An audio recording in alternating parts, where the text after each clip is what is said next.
Entonces, vamos a empezar la clase hoy día. Buenos días a todos. Lo primero es decirles que no olviden que su delegado me avise, me informe el día del control. ¿Okay? La facultad, de todas maneras, corrió los controles casi una semana, eso fue lo que me fijé.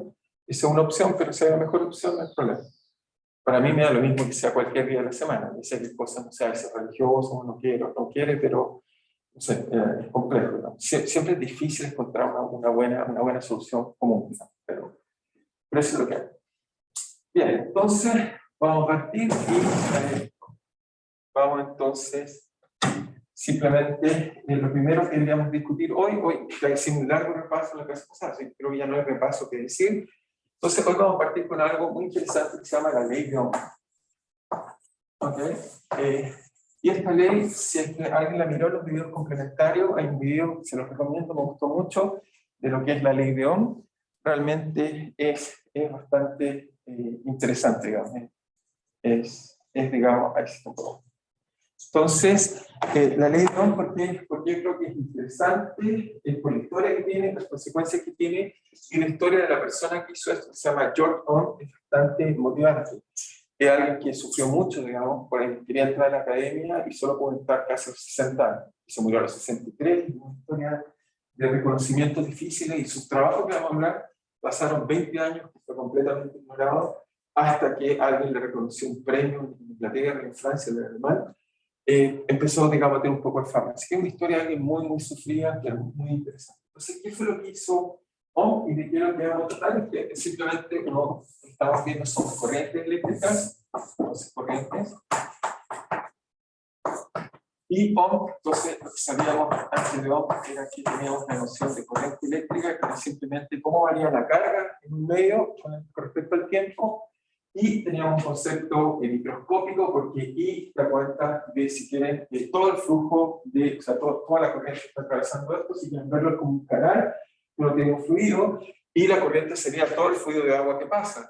Pero nosotros, nuestra teoría siempre tratamos de hacer algo microscópico, que nos permite un poco entender mejor las cosas, y el concepto microscópico que usamos para escribir esto es más bien lo que llamamos J, que es simplemente un campo vectorial que está definido en cada punto del espacio, y el cual este J, que fue el que llamamos flujo de densidad, se relaciona con la intensidad de corriente simplemente a través de un integrante de flujo. ¿Ok? Pero este es el flujo de, en este caso, de, por ejemplo, sacar una superficie cualquiera, no tiene que ser toda la superficie es cualquiera. Nos preguntamos cuánto es la corriente de esa superficie, y eso entonces nos daría esta cantidad. ¿Ok? J es el concepto que nosotros queremos usar, y J va a ser la cantidad que va a aparecer en las ecuaciones de Maxwell, que son ecuaciones que valen punto a punto. Cambio I en concepto macroscópico. Sin embargo, cuando la gente estudiaba la corriente, no podía medir este J, porque es como medir casi escala atómica. Entonces lo que la gente medía era más bien la corriente que había en un cable. Y Ohm lo que hizo fue, tomó la pila de Volta, ¿okay? Que también está explicado en ese video, aquí no han visto el video, y expliqué cómo, gracias a las reacciones químicas, o sea, las reacciones químicas hacen el análogo de, por ejemplo, tomar un objeto y frotarlo todo el tiempo. ¿Okay? La reacción química lo llamamos electroforesis, lo que hace es, o electrolitos, lo que hace es que tiene un metal y está sistemáticamente sacándole iones, eso lo carga, y eso nos permite colocar dos, y como están cargados, hay corriente todo el tiempo, hasta que la reacción química deje de ocurrir. ¿Okay? Y ahí las pilas no funcionan más. ¿Okay? Y así como funcionan todas nuestras pilas, ahí está de todas maneras bien explicado. Si es que no han visto el video, se los recomiendo mirar. Y también ahí explico cómo funcionan las pilas de los autos, que uno dice, ¿cómo funciona eso? ¿Por qué la pila sigue y dura tanto tiempo? Porque dura mucho tiempo. Esas pilas son recargables, y ahí explico cómo a alguien se le ocurrió, eso fue un francés, y se le ocurrió cómo tomar dos cátodos iguales y pasándole corriente en una dirección, uno se oxida, y eso hace que sean de distintas, al oxidarse, tiene distintas propiedades eléctricas, y eso hace que fluya corriente, y lo que hago después es que le vuelvo a pasar corriente, y lo vuelvo a oxidar, y lo puedo volver a oxidar, y lo vuelvo a oxidar, y eso explica cómo funcionan las pilas que son recargadas. Y en el caso del auto, cuando lo prendo, saco corriente, pero después todo el otro rato lo estoy haciendo con un alternador, es pasarle corriente para volver a oxidar esos electrodos y poder seguir usándolo así todo el tiempo. ¿Okay? Eso hace que sea una pila muy permanente, son las pilas que mejor usamos, son las pilas que llamamos recargables. ¿Okay? Pero Ohm se encontró en un problema, que la pila que inventó Volta no era tan buena, porque él estudiaba cables chiquititos, cables grandes, etc. Y durante mucho tiempo hizo muchos experimentos. Diría que el más cercano conocemos si quieren verlo, algo así como Tycho Brahe y a Kepler, en el sentido tomó datos y datos y datos, hasta que logró establecer una ley. ¿Okay? Y lo que hizo realmente Ohm, lo vamos a explicar de otra forma, por supuesto, más microscópica, pero él estableció una relación entre el voltaje a nosotros tiene que ver con el campo eléctrico se define punto a punto, pero en la época de Ohm, en realidad el concepto importante era lo que llamamos diferencia de voltaje. De ahora en adelante va a ser más cuidadoso, usar la notación que ocupa los circuitos eléctricos para voltaje. Son dos placas paralelas, pero una es más chiquita. Eso me dice voltaje. ¿Okay? Y Ohm sabía que había un voltaje. El voltaje, cuando tenía un voltaje, o si quieren, el voltaje tiene que ver con diferencia de energía eléctrica.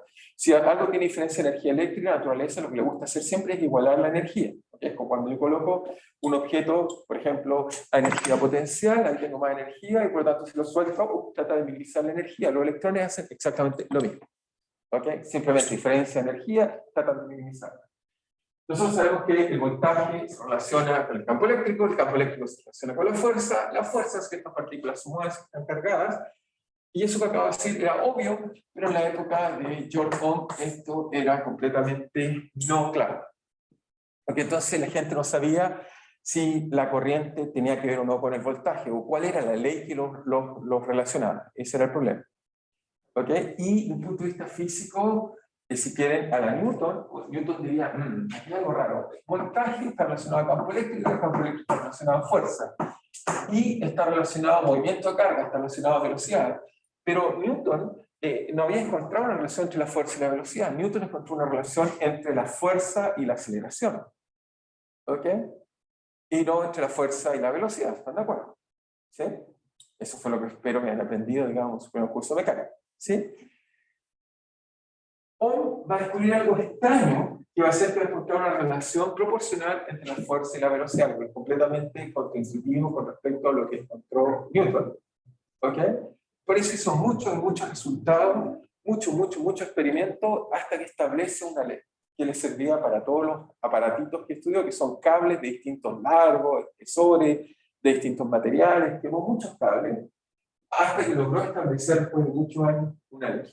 ¿Okay? Y como les dije, y les recomiendo vean ese video, pasó, digamos, durante mucho tiempo inadvertida, nadie la entendió muy bien o le dio un valor, hasta que la gente le dio el valor que correspondía, y en honor a él incluso tenemos una unidad que lo llamamos Ohm, que si cualquiera de ustedes ha usado alguna vez, digamos, un tester, uno ve que hay una unidad que se llama Omega, que se llama Ohm, que tiene que ver con el concepto que él inventó, que fue la resistencia. ¿Ok? Pero ¿qué fue lo que entendió? Ahora, como sabemos, más fácil. Entonces, voy a primero explicarlo como lo explicaríamos hoy en día, no como en la época de Ohm, digamos, que costó mucho explicarlo, y después vamos a encontrar resultados de Ohm, que yo espero lo hayan visto en el colegio, espero que lo hayan visto, no todos lo ven, pero no sé si se recuerdan la relación entre el voltaje y la corriente, si es que alguien la vio en el colegio, eso por lo menos típicamente lo decían en el colegio. No sé si alguien se acuerda. ¿Cuál es la relación? Sí, el, ¿Cuál el es? voltaje y la corriente eran... Uy, es una proporción de 3, pero no me acuerdo muy bien del orden. Ok, te lo voy a recordar, pero esto fue, el resultado son aprendidos que el voltaje es igual a la resistencia por la corriente. ¿Ok? Sí. Eso es lo que he aprendido. Esto fue lo que encontró Ohm, pero lo vamos a tratar de explicar de otra forma, esto es un resultado profundo. ¿Ok? Entonces, ¿qué fue lo que encontró? Y a mí me gusta porque es quizá la primera ley macroscópica que nos da cuenta de información que pasa microscópicamente. Pero ¿qué es lo que pasa? Así que para que sea lo más claro posible. Imagínense que tenemos un conductor. El conductor es un cristal, por ejemplo, un metal. Pero si uno lo mira, la estructura atómica, entonces imagínense que dibujo la red atómica, no la puedo dibujar muy bien, pero voy a dibujarlo un poco. Aquí la red atómica está así, por acá la red atómica, hay lo que llamamos bordes de grano, hay defectos, por aquí se ordena, por aquí, así. Entonces, si uno trata de pensar cómo es realmente un metal, en realidad los metales, a pesar de una red cristalina, no es un monocristal, no es una red perfectamente cristalina. Divide imperfecciones porque hay otros átomos más grandes, más chicos, hace que la red sea un poco más costosa. No es un camino perfecto, está lleno de imperfecciones. ¿Ok? Y entonces, esta red que lo trato así, tiene cada punto acá, ustedes se imaginan que hay un núcleo atómico, etc. ¿Ok? Imaginémonos algo así. Es como una imagen mental de lo que es un metal de verdad. Cuando toman un metal cualquiera, no sé, una cuchara, tienes un pedazo de fierro, tienes todo metal es así. Tiene estas cosas que, por ejemplo, en física lo llamamos, por ejemplo, esta imperfección lo llamamos bordes de grano. Estas, por ejemplo, acá a veces tenemos que la red tiene vacío y de repente se le mete otra red rara así porque hay otro elemento, la llamamos dislocaciones, etc. Muchos defectos en los materiales. Por ejemplo, si alguien me pregunta qué es una dislocación, y me encanta siempre decirle, ¿a usted le gusta el choclo? Sí, cuando toman los choclos, fíjense la línea de choclo, se van, y de repente se abren y hay como otra línea de choclo que aparece. No sé si se han fijado. Eso es lo que llamamos una dislocación. O si les gustan los cactus, también están llenos de dislocación. Uno ve las líneas y de repente aparece una nueva línea entre medio. Que es que algo así, si es que no la han visto alguna vez. En un cactus, si lo miras con cuidado, tiene cosas aquí y aquí van las espinas, por ejemplo. Eso es un defecto. ¿Ok? Ese defecto es porque quiere una simetría. Si fuera un cactus perfecto, solo tendría líneas así, como la raya de los presos. ¿Ok? O así, no sé. Sí, así son las rayas de los presos. Está confundiendo el precio. ¿Sí? Pero hay defectos así, y estos defectos, el problema que tiene es que cuando los electrones se mueven, si todo fuera perfecto, los electrones se moverían sin ningún problema. Pero cada vez que los electrones, entonces dibujemos, esto es un electrón está acá, esto sí, como un electrón se tiene que mover, por aquí se va muy bien, pero aquí tiene problemas, se encuentra con una estructura electrónica distinta. Y eso hace que entonces aquí se tiene que dar vuelta, buscar por dónde pasar, y entonces va haciendo cosas así y avanza. ¿Ok? Es como que siempre me gusta decir, imagínense, estamos en un recital y alguien grita, ¡incendio! Entonces uno, ¿cómo tiene que correr? Es muy difícil. ¿Ok? Porque encuentra muchos obstáculos. ¿Ok? En cambio, si uno está, no sé, si estamos en una fiesta actual, todos, digamos, respetando la distancia social, digamos, 3 metros, supongamos, ¿ok? Exageramos un poco, alguien grita incendio, seguro que correrían con mucho más facilidad. ¿Ok? Los electrones les pasa esto todo el tiempo que se mueven, generan estas colisiones, y cuando colisionan, obviamente generan intercambios de energía, etc. Esos intercambios de energía hacen que aparezca algo muy agradable o desagradable. Lo agradable, por ejemplo, creo que hoy día sería agradable, es que cada vez que colisionan tiene una cosa interesante que llamamos calor. Y por eso cuando tenemos un cable, sentimos que genera calor, cuando hay corriente. De hecho, cuando hay tantas colisiones que incluso los cables cambian de color. ¿Ok? Se vuelven incandescentes, se prenden. ¿Ok? Y con eso, por ejemplo, Thomas Edison inventó la ampolleta. ¿Ok? Con eso, por ejemplo, mucha gente ocupa, en Chile no es tan común, usamos más bien el gas, pero en muchos países, por ejemplo, Europa es raro encontrar una cocina gas. Usan solo cocina eléctrica porque electricidad es más barata que el gas. ¿Okay? Gracias a que tienen reactores nucleares y otras cosas de ese tipo. Entonces, uno simplemente, los sistemas de calefacción son más bien resistencias eléctricas. ¿Ok? O, por ejemplo, cada uno de ustedes supongo que a veces usa la tostadora, y cuando uno ocupa una tostadora, uno dice, ¿por qué se prendió eso tan bonito, color rojo, digamos? Y simplemente usamos este efecto, que genere calor. No nos interesa la corriente, lo que nos interesa a veces es el otro efecto que genera, pero genera calor. Entonces, y ese calor nos pregunta, ¿por qué genera calor? Son las colisiones. Como ya les dije, si yo grito incendio en una fiesta, lo más probable es que va a ocurrir mucha fricción. Hay gente que se cae, o imagínense un partido de fútbol, hay tiene un problema, van a ver que se puede correr en todas las direcciones, y eso genera calor. ¿Okay? Fricción entre los objetos que se transportan.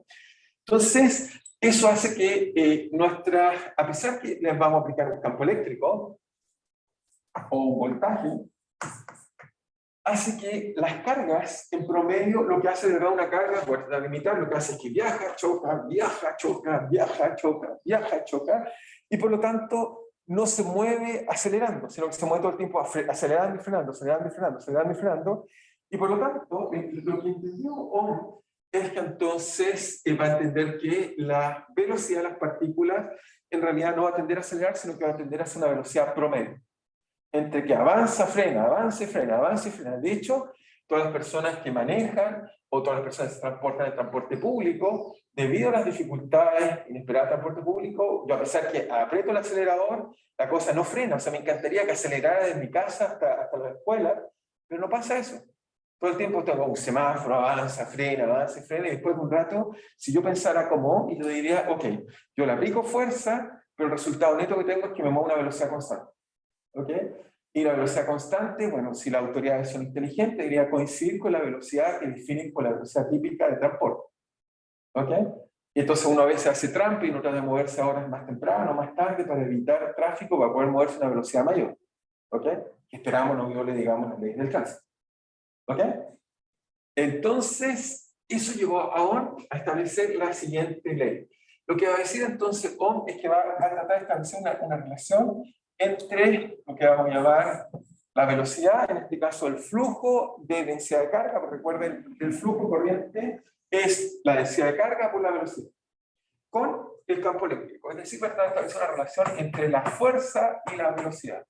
Y después de medir estos resultados empíricos, experimentales, después de medir mucho, y esta ley casi satisfacer para todos los materiales que conocemos, salvo materiales en condiciones muy, muy extremas, esta es una ley que funciona muy, muy bien, digamos, a temperaturas incluso muy bajas funciona bien, ¿ok? Empieza a fallar a los pocos Kelvin, o sea, a nuestra temperatura, que son 300 Kelvin, y nos damos cuenta.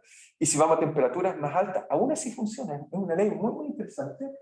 Nos va a decir que esencialmente lo que encontró George Ohm es que existe una relación lineal entre la corriente y el campo eléctrico. Donde la constante que está ahí, bueno, la escribo así, es la forma moderna de escribir esta ley, nosotros le llamamos la conductividad, pero Ohm la escribe de otra forma, le llamamos la conductividad. ¿Eso qué quiere decir? Va a ser una propiedad intrínseca de los materiales, o a su modelo, ¿verdad?, explicar eso, pero la conductividad me dice mientras un material conduce mejor, es un mejor conductor. ¿Sí? ¿Es una J? J, sí, J, sí. ¿Cuál es la interpretación? Voy a explicarlo con un modelo simple para entender esto, pero esto esencialmente nos dice que la velocidad es proporcional a la fuerza. ¿Ok? Y eso se debe a que Ohm, obviamente, no conocía la mecánica cuántica. ¿Cómo escribo un electrón? Algo que se propaga, pero está lleno de obstáculos. ¿Okay? Pero es lo mismo si quieres, tú dices, tomo un río, por ejemplo, que si yo soy ingeniero, estoy estudiando, por ejemplo, quiero hacer una central hidroeléctrica, y estoy estudiando, por ejemplo, cómo baja el flujo de un río. Por ejemplo, el Cajón del Maipo, y me pregunto, ¿cómo ese río que baja, digamos, con qué velocidad baja? Lo único que yo sé es que está a tal altura y por lo tanto puedo calcular la diferencia de energía. Si calculo la diferencia de energía, yo simplemente conservación de energía encontraría cuál debería ser la velocidad que está abajo.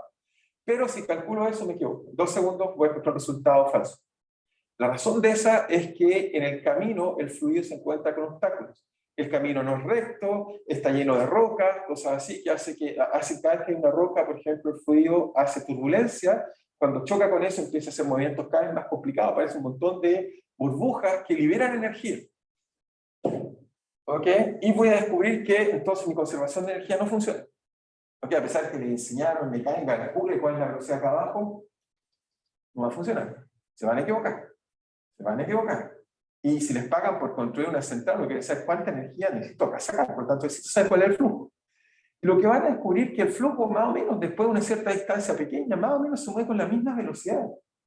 Satisface una ley de Ohm, de hecho. ¿Ok? Se mueve con la misma velocidad, mientras más abajo estoy, y me dice, uy, pero debería ser más rápido, debería ser como un trampolín. No funciona como un trampolín. Es por los obstáculos que tiene. ¿Ok? Entonces, nos va a permitir encontrar esto que está acá. Luego voy a tratar de todas maneras de modelar ahora a Ohm para seguir su lenguaje. Él inventó otra constante que es el inverso de esto, y esta sí fue la palabra que él inventó, que llamamos resistividad.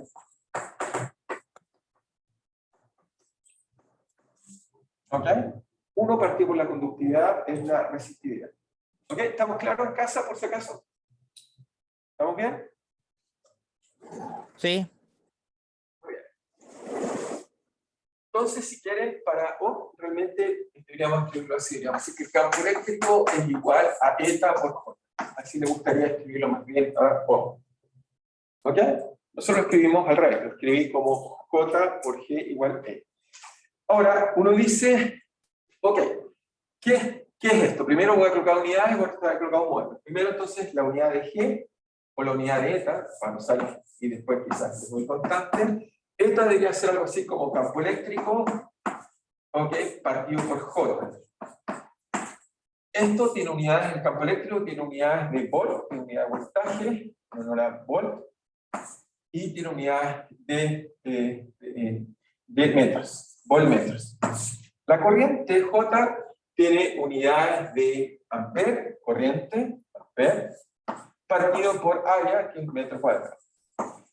Y por lo tanto uno se hace un poco de álgebra, entonces diría que esto es algo así como volt partido por área, por amper, perdón, y el área me queda, entonces me queda un M por aquí dando vuelta, un M que va a quedar acá arriba, pero esto en realidad vamos a usar otra unidad, lo vamos a llamar omega por M, y omega es un honor, no sé por qué no le pusieron O, pero le llaman omega, y ese omega en realidad lo llamamos ohm. ¿Ok? Vamos a ver por qué se llama ohm, pero esa es la unidad que usamos, ohm metro. Ohm metro a la menos un metro. Esa es la unidad oficial de la resistencia, ohm. La resistividad se mide en ohm por metro al menos una, la resistencia se mide en ohm. Te voy a explicar qué es la resistencia. ¿Ok? Entonces eso en honor a ohm.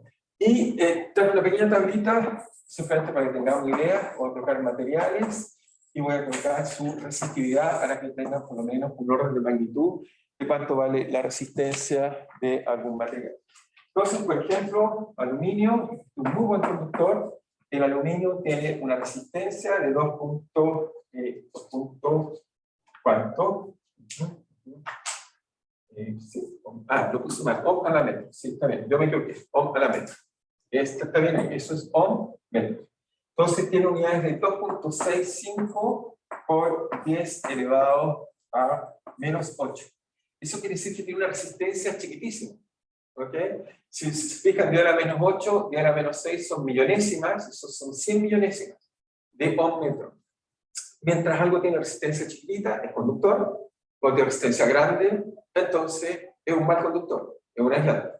Entonces, un metal es así. El cobre, por ejemplo, el cobre tenemos que vale 1.67 por 10 elevado a menos 8.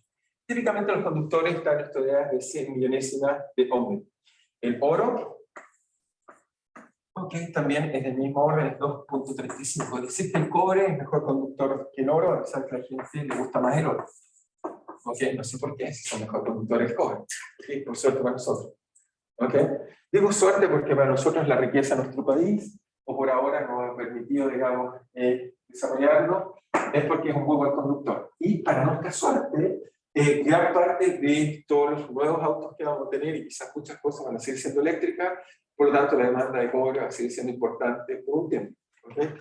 Y así que aquellos que quieran en el futuro ser ingenieros en mina, muy bien, hay muchas cosas que hacer ahí, y seguramente, en mi opinión, es de la ingeniería en Chile que tiene más retos difíciles, digamos, porque cada vez sacar el cobre y sacar los lugares más difíciles. De hecho, se están haciendo toda la minería del futuro, va a ser con robots. Así que hay un montón de cosas súper interesantes desde un punto de vista intelectual, de dificultad tecnológica para el país, donde se requiere mucha creatividad, mucha El, innovación, mucha creatividad. el ¿Sí? M está elevado a ohm, dice ahí.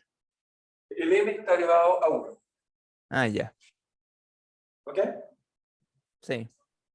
Muy bien. Tenemos hierro acá, sigo con mi tabla, hierro, y acá el hierro entonces tiene simplemente 9, este no es tan buen conductor, 9,7. Ok, tenemos la plata, también hay gente que le gusta la plata, no sé por qué. Ok, vale 1.59 por 10 elevado a 8. ¿Sí? La gente tiene todo gusto por metales, es extraño. ¿Sí?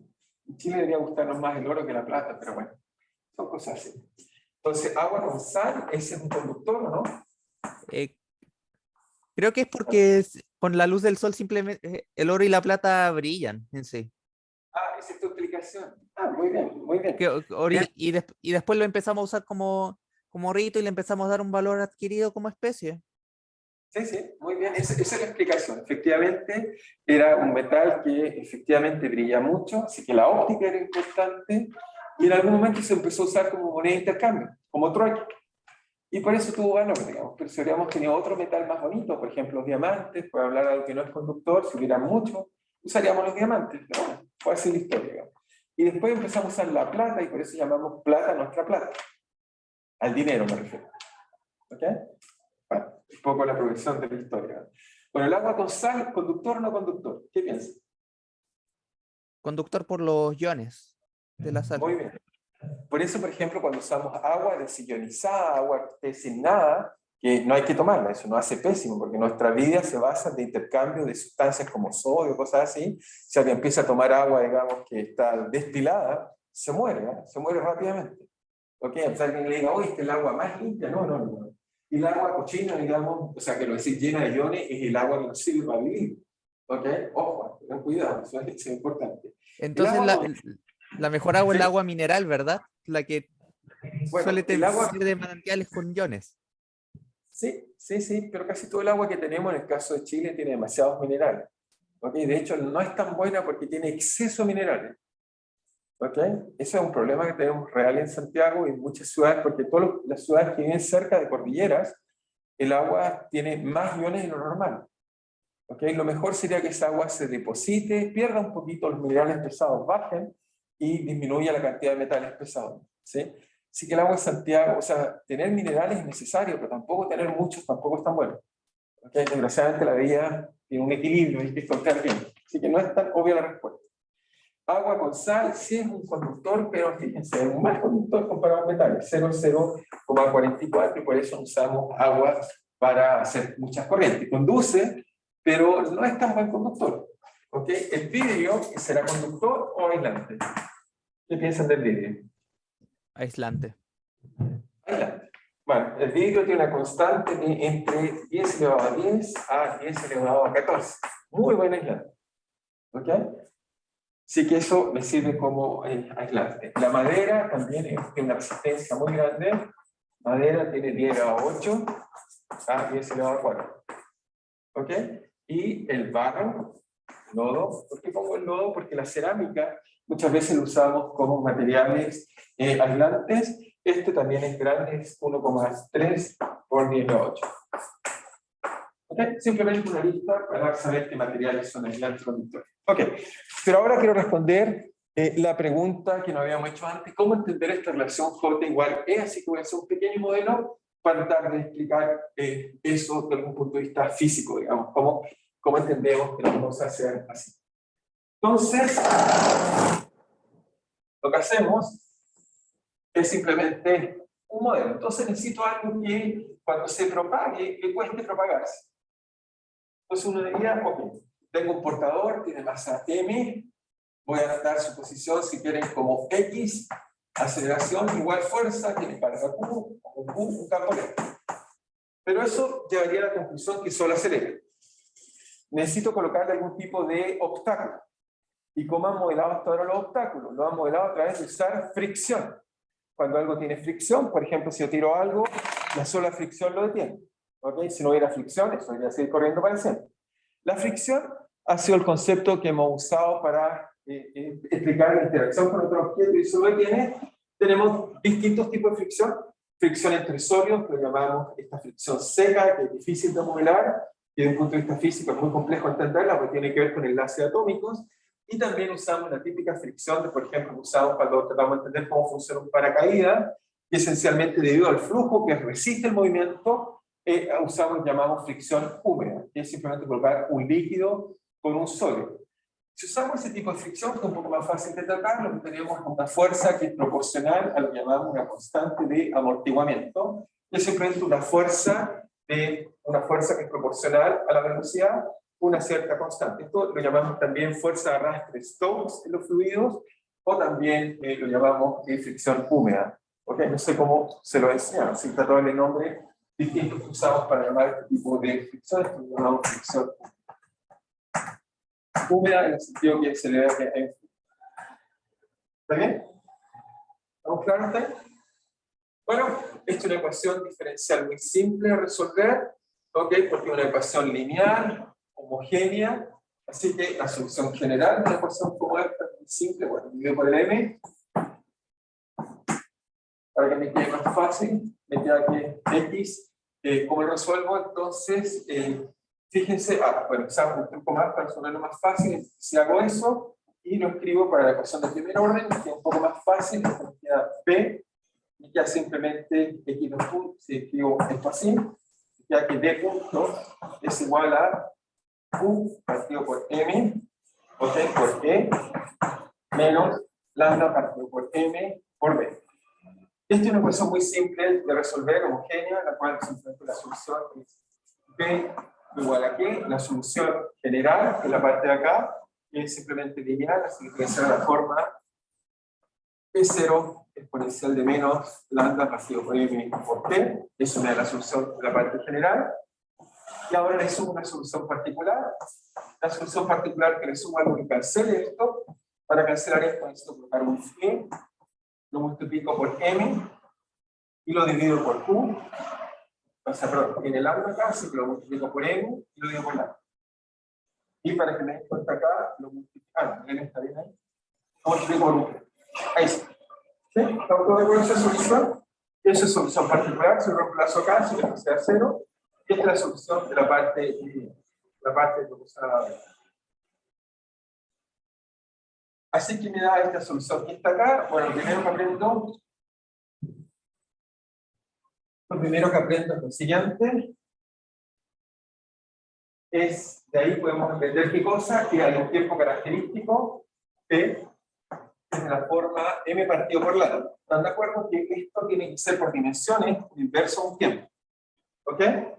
En realidad, a pesar de que usar fricción húmeda, en realidad este tiempo es importante porque tiene que ver con el tiempo de colisión. Y el tiempo, en realidad, si hiciera mecánica cuántica, podría explicarle un poco mejor dónde viene esto. El resultado es muy similar, pero la diferencia es que este tiempo tiene que ver con el tiempo característico en que me muevo y no tengo colisión.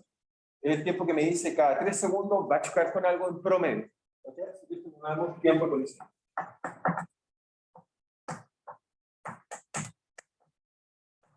Y ahora fíjense que esto entonces me dice que para t muy grande, la velocidad de equilibrio va a ser simplemente, esta parte se va a cero porque un exponencial se está amortiguando, así que se va a cero, esta parte no se va a cero, y vale Q partido por lambda, pero Q vale en realidad, fíjense en el caso del lambda, me queda que lambda es algo así como M por el tiempo de colisión por E. Y entonces, J, que lo que es J debería ser simplemente la carga por la densidad de carga. Voy a asumir que tengo una cierta densidad de partículas, que me dice el número de partículas por unidad de volumen por su velocidad característica. Si se ocupa la relación anterior, encuentro entonces que vale Q cuadrado por M T partido por M.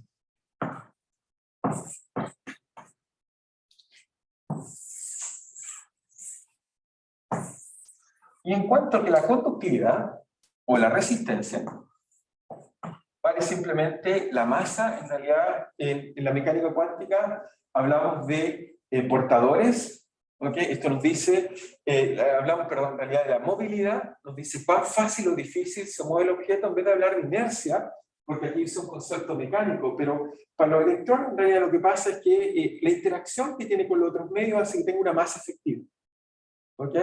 Y eso hablamos de movilidad, no es la masa del electrón, es la masa, la inercia que tiene que ir moviendo a medida que se mueve. ¿Ok? De hecho, después uno se pregunta, ¿por qué el electrón tiene masa? Y uno puede descubrir que el electrón genera un campo eléctrico, pero si yo me muevo, voy a sentir el mismo campo eléctrico que yo mismo genero.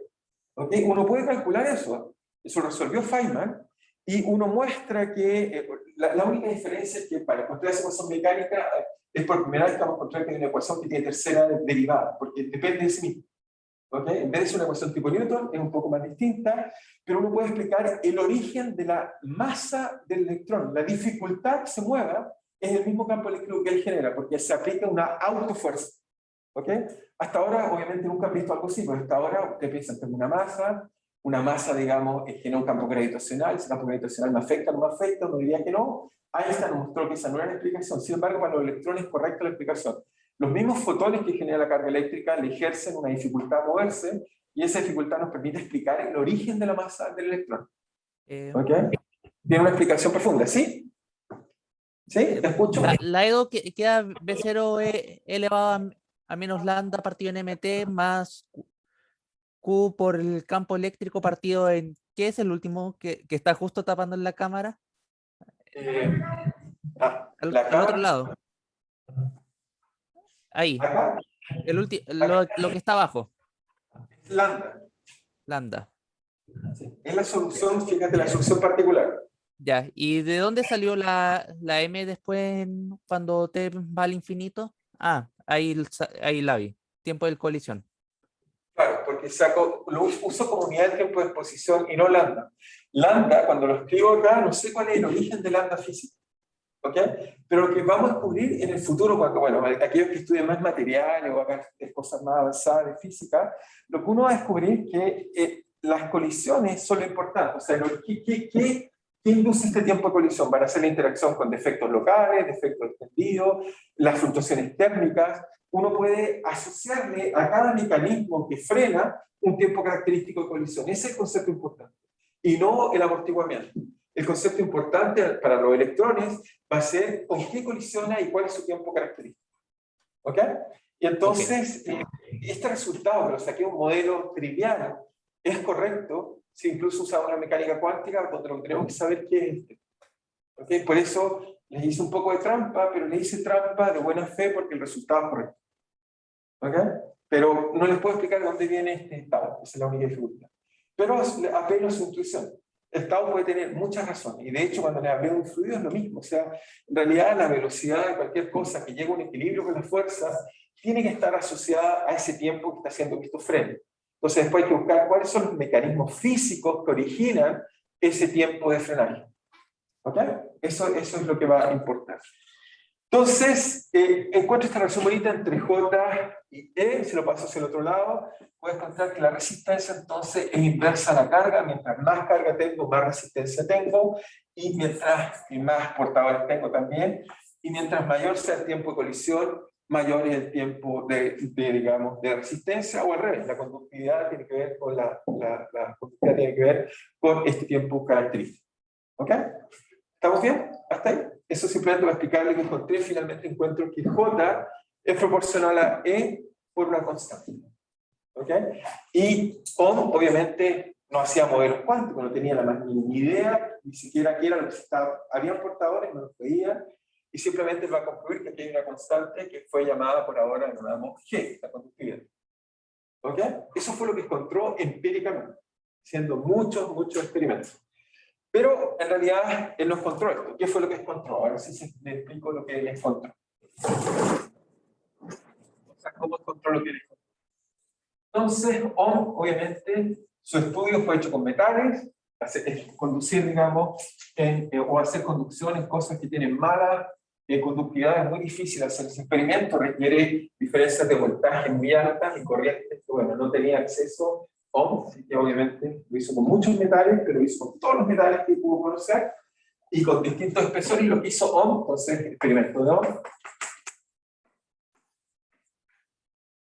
tomó cables y lo que se fijó era que tenía un área y un largo. Entonces tenía un área y un largo, y obviamente sometía esto a diferencia de voltaje. ¿Ok? Entonces, nosotros lo que diríamos, bueno, nuestra ley nos dice que tenemos por ahora, bueno, usamos el que J es igual a simplemente G por E. Pero J, por otro lado, ahí introducimos el concepto macroscópico, que es la corriente. Él sí podía medir la corriente. Lo que no podía medir entonces era el J, pero la corriente sí la podía medir. ¿Okay? De hecho, desarrolló instrumentos cuidadosos para medir eso, digamos, con cosas de torsión que le podían medir con cuidado la corriente. Entonces, mide la corriente, y lo que va a encontrar es que entonces esto es la integral de J por D. Si suponemos que J es uniforme en un conductor, cosa que no es cierto. Si uno mira, la mayor parte de las corrientes les gusta irse por la superficie. Y uno dice, ¿pero por qué? Porque en la superficie los átomos se organizan de otra forma. ¿Ok? Entonces, al estar organizado de otra forma, cada vez que tiene una superficie, estas costras en los materiales, los átomos tienen que estar organizados de otra forma. Así que no es lo mismo moverse por el centro que por la superficie. ¿Ok? Es distinto, ¿no? A veces es más fácil, a veces es más difícil, pero en general se mueven por la superficie. Y entonces, si suponemos que la corriente es uniforme, esto debería ser igual a J por el área. ¿Ok? Una aproximación. Simplemente ocupo, no sé, medir el profesor de cálculo, mira, aquí hizo usted, bueno, hizo el teorema del valor medio. Aproximo con una corriente típica y la multiplico por el área. Me da una estimación. ¿Ok? ¿Ok? Eso es correcto si fuera uniforme. No es el caso en general, pero es una aproximación. Después, uno diría J, ¿qué es lo que es? J es ley de Ohm, en nuestro lenguaje, G por E. ¿Ok? G por E. Ahora, aquí hay un producto punto, así que aquí en realidad debería estar algo así como el módulo J, aquí el módulo de E. Y el campo eléctrico, por otro lado, recuerden que el campo eléctrico era menos el gradiente del potencial, así que eso, si quieren verlo más o menos, ¿qué sería si tengo un largo L? Bueno, eso sería algo así como la diferencia potencial partido por el largo. ¿Están de acuerdo? ¿Sí? Eso debería ser la diferencia potencial partido por el largo. Caso de aproximaciones, piensen que era lo que trataba de contar. Si lo reemplazo ahí, me queda que I es igual a G por E, pero E vale la diferencia potencial partido por el largo por el área del cable. Y entonces encuentra esta bonita relación, lo pasa hacia el otro lado, y entonces encuentra L partido por A, y 1 partido por G, pero 1 partido por G, él lo llamó eta, y esto fue lo que encontró Ohm.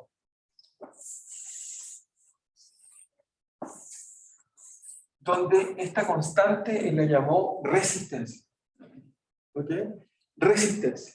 No lo llamó resistividad. La resistividad es una propiedad del material que, como vimos recién, la resistividad tiene que ver con la movilidad de las cargas, la densidad de carga, los tiempos característicos de colisión. Una propiedad intrínseca del material. Pero yo después puedo tener un material que tenga 10 kilómetros de largo, o puede tener 5 centímetros, o pocos milímetros, si un cable de circuito eléctrico.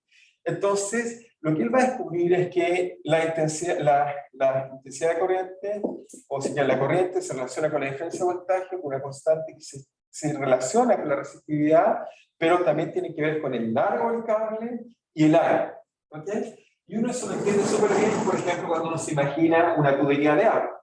Si una tubería de agua, por ejemplo, si yo aumento el área, pregunta, ¿hay más o menos corriente? Si aumento el área, ¿hay más o menos corriente que puede pasar? ¿Menos corriente? ¿Estamos de acuerdo? Y por otro lado, si aumento el largo, ¿ok? ¿Cómo se relaciona eso con la diferencia de energía? Para poder mover algo que es muy largo, requiero tener más o menos energía.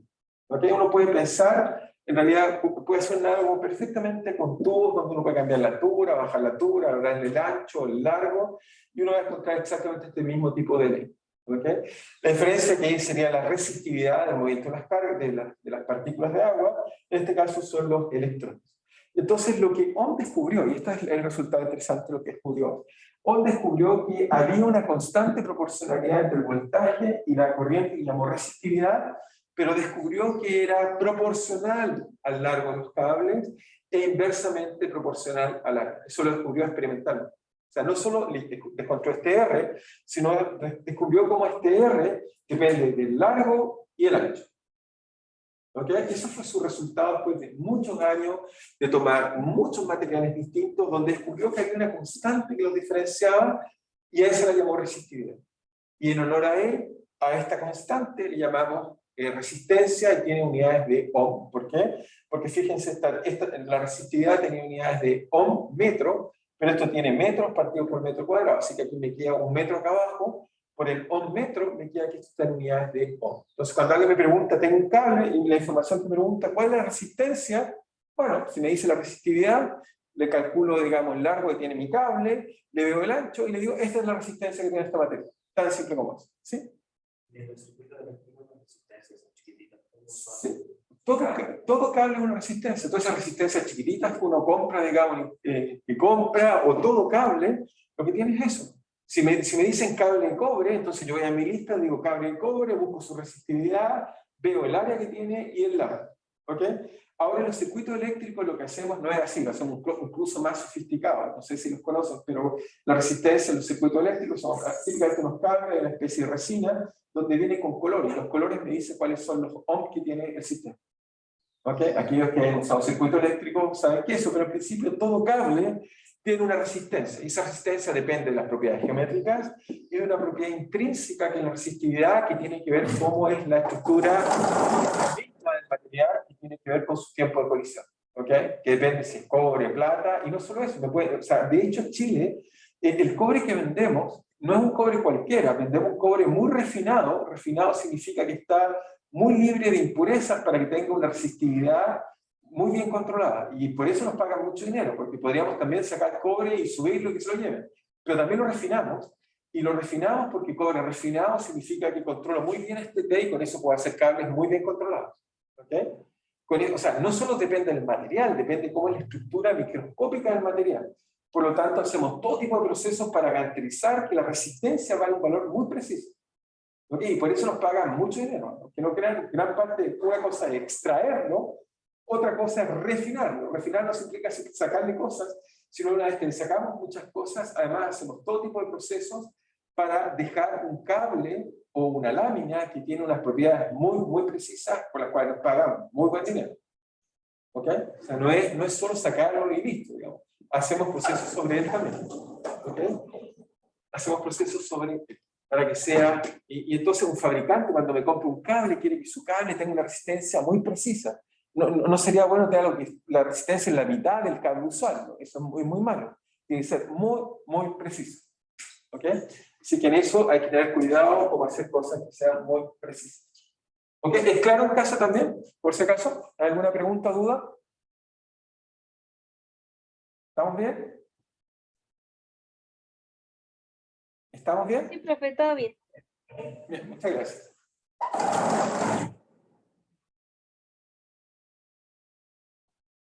Entonces, ahora, ¿cómo nos gusta representar? Ok, les digo cuál es la representación física y cuál es la representación que usamos típicamente en los circuitos eléctricos.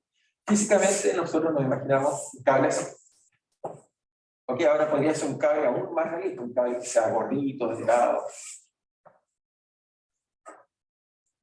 Podría ser así. Ok. Pero cuando hacemos un circuito eléctrico, esto nos gusta representarlo así. Esto no tiene resistencia, eso tiene resistencia y eso le colocamos carga. Esa es la forma con que lo representamos. Ahora, lo que es eso físicamente es otra cosa, pero nuestra representación va a ser así. ¿Ok? Obviamente aquí la geometría es difícil porque cambia el área, etcétera, pero aún así esto tiene una resistencia equivalente. Aún así esto es equivalente a un cable perfectamente un largo L con un área determinada. ¿Ok? ¿Estamos de acuerdo? Es equivalente a eso. Entonces, la práctica, la forma con que lo representamos es colocarlo con una R como eso que está ahí. ¿Ok? Entonces, la práctica con esto, vamos a ir poco a poco creando circuito eléctrico. Este es el segundo elemento que tenemos circuito eléctrico. Ya tenemos condensadores, almacenes de carga, y ahora tenemos cables que sabemos que cuando la corriente fluye hay resistencia. ¿Ok? Resistencia significa que a pesar que le aplico una diferencia de voltaje, tenemos pilas también, ya sabemos cómo funcionan las pilas, aquellos que no, vean el video si no lo han visto. Funcionan las pilas, tenemos pilas, baterías, o sea, tenemos almacenes de carga, tenemos fuentes de electrones y ahora tenemos cables en los cuales fluyen. Y cuando fluyen los electrones, entonces, debido a que son materiales, no fluyen a cualquier velocidad, sino que fluyen a una velocidad constante o un flujo constante que satisface esta ley que llamamos ley de Ohm. ¿Ok? ¿Estamos bien? Y entonces, algunas propiedades muy interesantes, digamos, simplemente algunas propiedades de resistencia en serie paralelo, porque poco a poco ya voy a poder al menos mostrarle algunas propiedades básicas de los circuitos, para que vayan conociendo, sobre todo aquellos que en el futuro van a ser ingeniero eléctrico, fundamental, van a ser los elementos básicos en que vamos a construir muchas cosas. Entonces propiedades. Entonces, quiero comentar, tener simplemente series, tener resistencia en paralelo y en serie.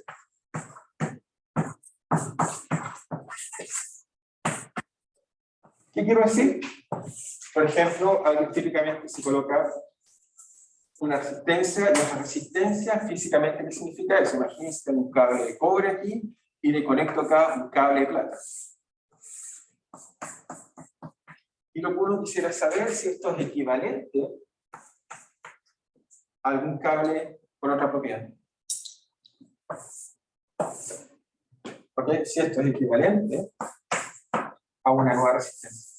Entonces, el cobre tiene resistencia R1, la plata R2, y me gustaría saber si existe una resistencia equivalente. ¿Okay? Y eso es porque de nuevo les dije que a veces uno va y, por ejemplo, compra resistencias, pero no están todas las unidades que uno quiere. Entonces uno tiene que mezclarla para encontrar la resistencia que uno necesita para hacer algo que uno quiere hacer, por supuesto.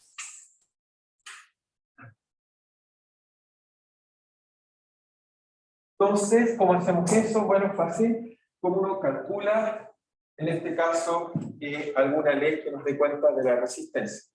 Bueno, uno se fija que hay algunos puntos estratégicos, por ejemplo, esto lo voy a llamar A, B, C, y uno sabe que por un lado, entonces si tomamos A, B y C, sabemos que la integral de BL entre A y C, eso es simplemente la integral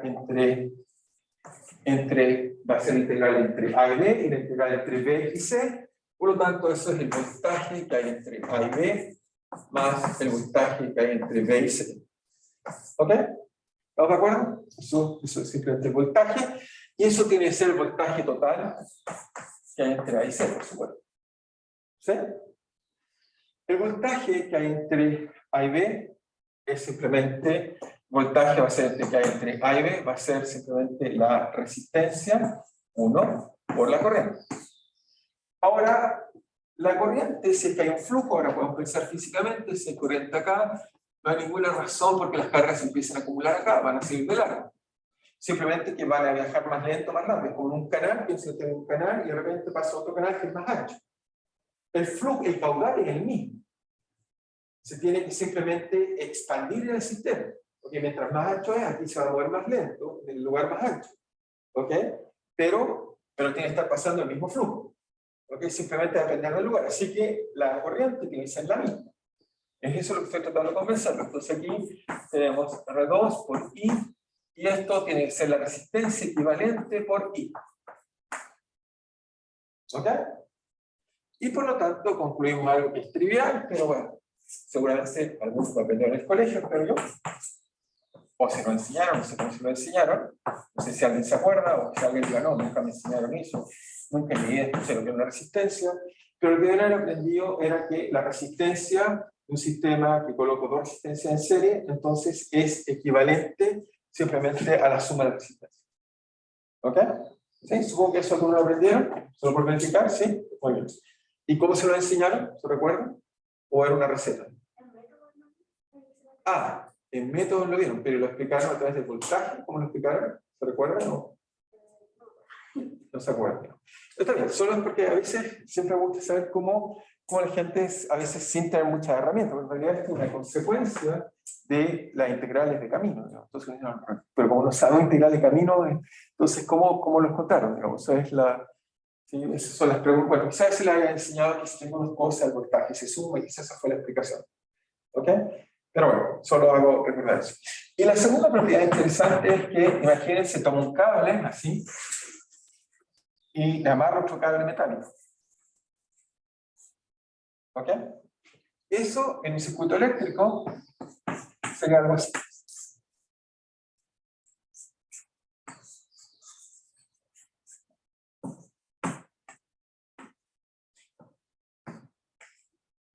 ¿Ok? Entonces, uno se pregunta de nuevo si esto tiene un equivalente a un único circuito. ¿Ok? Y la respuesta es sí, es muy simple cómo hacer esto. Entonces, para hacer eso, lo que hacemos de nuevo, usamos algunas propiedades del voltaje.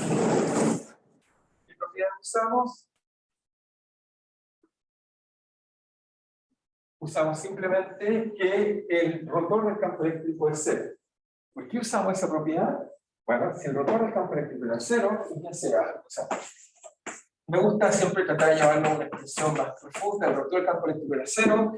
Eso significaba, se llamaba un teorema de Stokes, significaba que integral de camino cerrado el campo eléctrico es cero. Eso era lo que significaba. ¿Ok? Que el rotor fuera cero, más el teorema de Stokes, significaba esto que está acá. ¿Okay? Ahí lo único que faltó es que use Stokes. Por eso esos teoremas eran importantes de no olvidar. ¿Ok? ¿Estamos de acuerdo? ¿Y eso qué me dice? Bueno, me dice que si vengo acá y coloco números de nuevo, ya vamos a este punto acá, A, B. ¿Ok? Me dice que, ¿qué cosa me dice que está ahí? Bueno, me dice que el voltaje es cero, por un lado, y también me dice otra cosa, también me dice algo importante. Si tengo una corriente ¿Ok? Vemos una corriente. Parte de la corriente se va a ir por acá, esa va a ser una corriente 1, esta es una corriente 2. ¿Están de acuerdo? Como un canal hay una bifurcación, piensa en un río y de repente aparece una isla, parte del flujo sale por un lado, parte del flujo sale al otro lado. No puedo crear cargas, tiene que separar. Por lo tanto, eso me va a servir para hacer la siguiente propiedad. Me va a decir que I1 más I2 es la corriente total. ¿Ok? Y aquí ocupo esta propiedad que voy a usar acá, la ley de Ohm. Me dice que I1 vale la resistencia 1 partido por el voltaje que hay en 1, más R2 partido por V2, y I debería ser la resistencia, lo dije al revés, voltaje partido resistencia, lo escribí al revés. Obviamente, recuerden que I es, o sea, la ley de Ohm me dice que es B igual a R por I, así que esto es B1 partido por R1, más B2 partido por R2, y esto es B total partido por R. ¿Estamos bien hasta ahí? ¿Sí? Pero B1 más B2, si tengo un camino cerrado,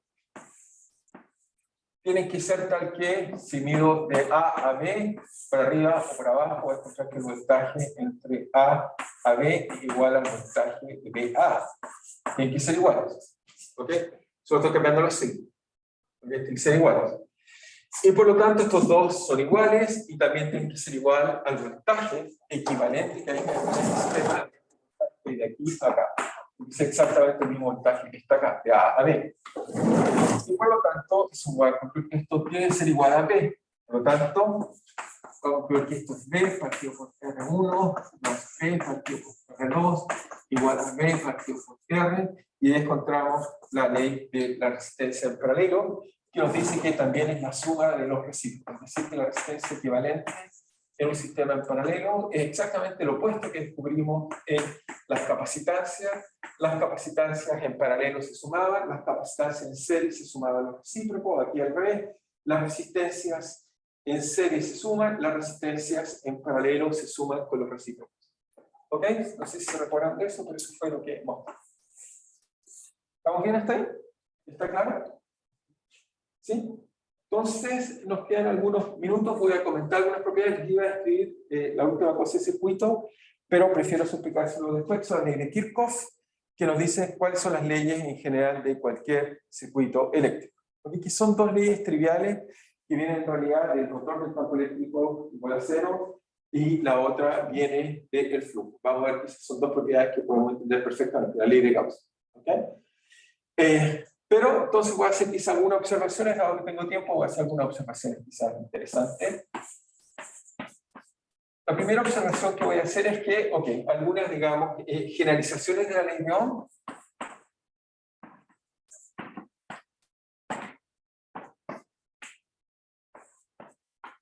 Que costó mucho tiempo entenderlas, solo fueron descubiertas a principios del siglo pasado, cuando empezaron a tomar, cuando se desarrolló lo que llamamos criogénesis, cuando fuimos capaces de hacer aparatos a muy baja temperatura, ¿sí? ¿En qué caso no se usa la ley de Ohm? Ahora vamos a mostrar cuando no se va a poder usar, o sea, que no empieza a fallar, ahora voy a explicar dónde falla. Entonces, como les decía, que gracias al siglo pasado pudimos hacer aparatos como podíamos enfriar las cosas mucho.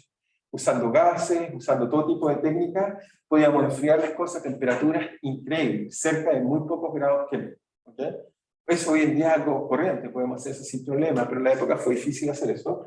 Y la ley de Ohm, entonces si uno trata de calcular, digamos, digamos, qué es lo que pasa con ella, digamos, entonces uno se pregunta hasta dónde ve, o sea, lo que así, cómo va la resistencia, cómo empieza a fallar la resistencia. Y solo descubrimos que empieza a fallar a muy bajas temperaturas. ¿Okay? Entonces, en general, la resistividad va a ser una función proporcional. Los tiempos de colisiones son proporcionales a la temperatura. A mayor temperatura hay más colisiones. Y recuerden, imagínense una fiesta, si yo coloco, no sé, un buen reggaetón, como se acercan mucho, si coloco un vals, seguramente baja la resistencia. ¿Okay? Supongo, exacto. Eso es difícil saber, ¿no? Pero supongo. No he hecho el experimento, pero supongo que debe funcionar bien. Entonces uno espera que la resistencia crezca con la temperatura y donde la ley de Ohm empieza a funcionar bien, pero a muy bajas temperaturas podemos encontrar propiedades extrañas. ¿Okay?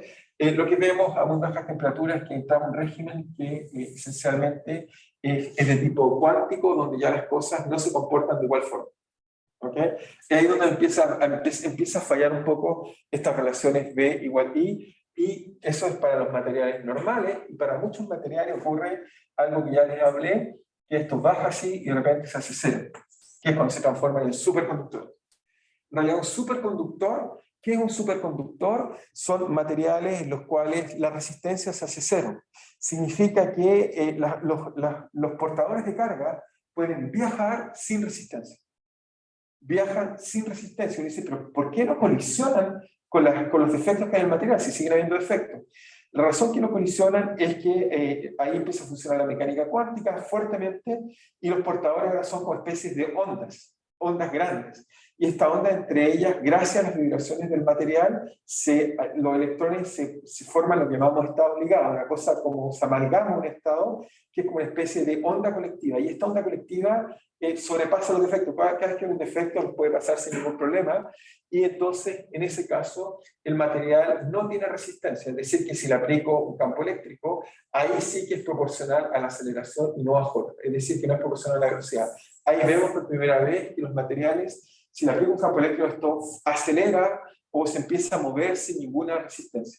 Así que sí tenemos materiales en los cuales los electrones se mueven, satisfaciendo la ley de Newton. Sin embargo, esos ocurren típicamente a muy poquitos Kelvin, 3 Kelvin. Tenemos otros materiales que no son conductores, que son de alta temperatura, pero a temperatura ambiente no lo hemos logrado hacer, salvo que sean presiones increíbles, muy, muy altas. ¿Okay? Pero el solo hecho de poder tener eso nos permite tener hoy en día muchos aparatos. Por ejemplo, no sé si han escuchado, tenemos actualmente el desarrollo de computadores cuánticos, que esperamos que van a ser los computadores del futuro, los cuales funcionan típicamente con superconductores. Así que son computadores que calculan cosas, ¿okay? Pero funcionan a baja temperatura, pero con ellos vamos a poder hacer cálculos que hoy en día no podemos hacer. Así que sí tienen importancia en nuestra tecnología actual. ¿Okay? Sí tienen relevancia en las cosas que estamos haciendo actualmente con superconductores, y ya bueno, conocen también que hay tranvías y grupos de transporte que usan la superconductividad. ¿Okay? Superconductividad significa resistencia cero, y lo interesante es que ocurre justo una transición que es de origen cuántico. No lo podemos explicar con la mecánica clásica, pero nos permite, por lo menos sabemos que sí existen materiales donde esa ley de Ohm deja de ser correcta, y ahora el campo eléctrico no es proporcional a la velocidad, sino el campo eléctrico tiene que ser proporcional a la aceleración de las partículas. ¿Ok? ¿Está claro para todos? No todos los materiales tienen superconductividad, hay algunos que llegan a esta carga.